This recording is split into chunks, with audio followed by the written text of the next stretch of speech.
The great thing for us was it didn't really affect us in any way. Yesterday, all my troubles seem so far away. For millions, those words capture the enduring legacy of the Beatles. Behind their rise to fame was Brian Epstein, the manager who discovered them, shaped their image, and launched them into superstardom. When he died unexpectedly in August 1967, many were shocked the Beatles didn't attend his funeral. Today we'll explore Paul McCartney's candid revelations on their absence and how they ultimately chose to pay tribute to their fallen friend. Brian Epstein's sudden death. He told us not to get overwhelmed by grief and to whatever thoughts we have of Brian, to keep them happy, because any thoughts we have of him will travel to him wherever he is. Had he ever met Mr. Epstein? No, but he was looking forward to meeting him. Ever since Mr. Epstein passed away, it's never been the same. I mean, we've been very negative since Mr. Epstein passed away. And that's why all of us in turn has been sick of the discipline we lack. We've never had discipline. We've had sort of slight symbolic discipline, like Mr. Epstein. You know, and he sort of said, get suits on, and we did. You know, and so we were sort of always fighting that discipline a bit. There really is no one there now to say, do it. Whereas there always used to be.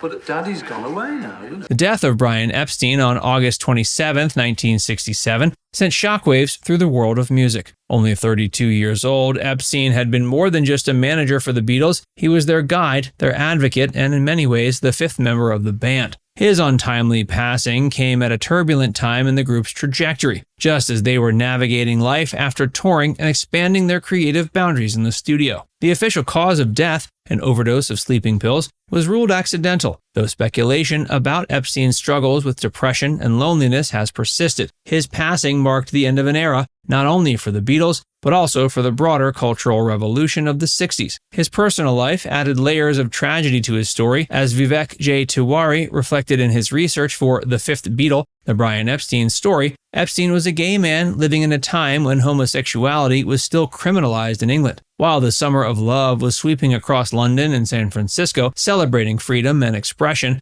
men like Epstein remained constrained by laws and social stigmas. Tiwari notes that Epstein died, quote, lonely, never having had a proper boyfriend, even as he helped spread a message of love and peace to millions through the Beatles. This deeply personal struggle likely compounded the pressures he faced as one of the most influential figures in popular culture. For the Beatles, the news of Epstein's death was devastating. John Lennon later described the moment he learned of Brian's passing as one of the lowest points in his life. Paul McCartney, who often emerged as the band's de facto leader in times of crisis, immediately understood the gravity of the loss, calling it a terrible blow. The timing could not have been worse. The group had recently attended a seminar by the Maharishi Mahesh Yogi, diving into meditation and seeking personal growth. They had also been considering new business ventures and planning future projects. Epstein's sudden death threw these plans into disarray, leaving the band without their trusted manager at a critical juncture. The press swarmed for details and speculation ran wild. Was it suicide? Was it an accident? Could something more sinister be involved? These questions overshadowed the quiet grief of those who had known Epstein personally. In Liverpool, his family prepared for a funeral that drew considerable attention. For the Beatles, it created a painful dilemma. How could they grieve their friend without overshadowing his final farewell?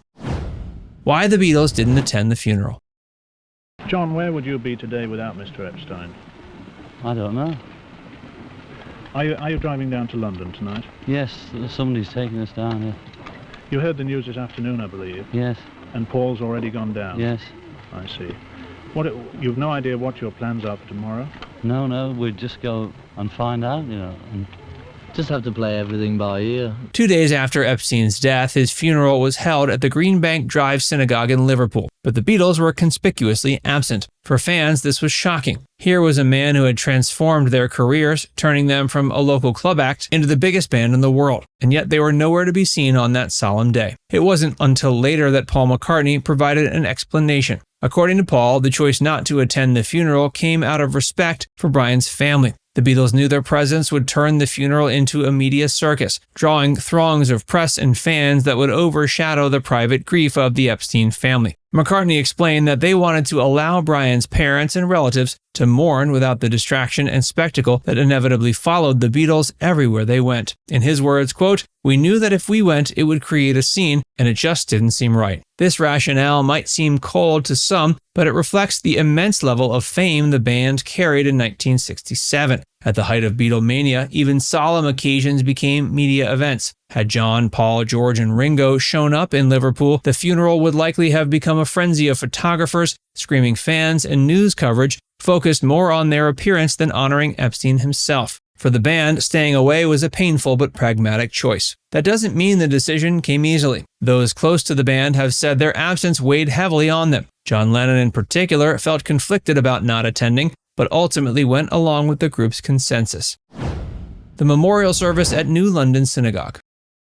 While they missed the Liverpool funeral, the Beatles did find a way to pay their respects in a manner they felt was more appropriate. On October 17, 1967, nearly 2 months after Epstein's death, the band attended a memorial service at the New London Synagogue in St. John's Wood near Abbey Road Studios. It was a more controlled environment, one where the band could mourn alongside Brian's friends, family, and colleagues without the intense spotlight of a public funeral. The service, held at 6 p.m., was officiated by Rabbi Louis Jacobs, who praised Epstein for, quote, encouraging young people to sing of love and peace rather than war and hatred. This tribute highlighted not just Epstein's professional achievements, but also his moral and cultural contributions. In a decade defined by generational conflict and social upheaval, Epstein had shepherded the Beatles towards a message that transcended entertainment, urging fans to embrace love over division. The event was attended by many from Epstein's circle, including fellow artists from his management company, NEMS Enterprises, such as Cilla Black, Jerry Marsden, The Foremost, and Billy J. Kramer. Angie McCartney, Paul's stepmother, recalled being at the service and described it as somber but intimate. She even mentioned chatting with pop star Lulu,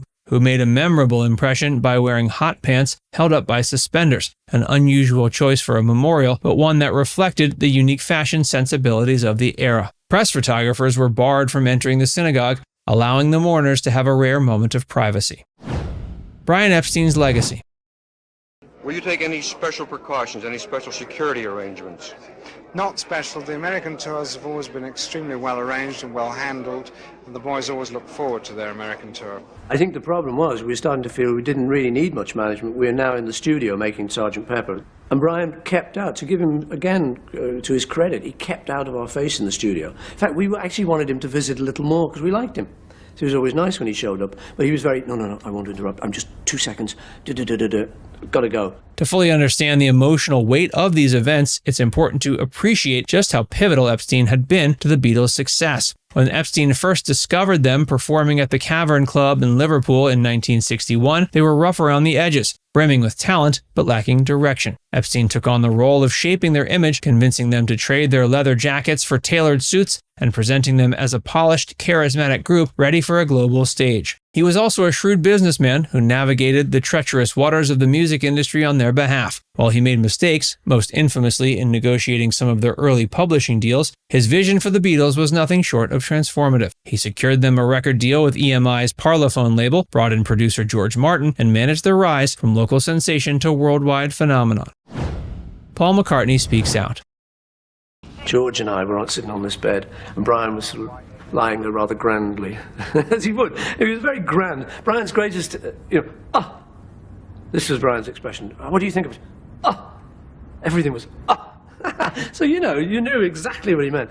And so he's lying on the bed, very sort of grand, beautifully dressed and everything. And got this image of him with a tiny little bit of a butt, like an old tramp, trying to be graceful. This terrible little fag end.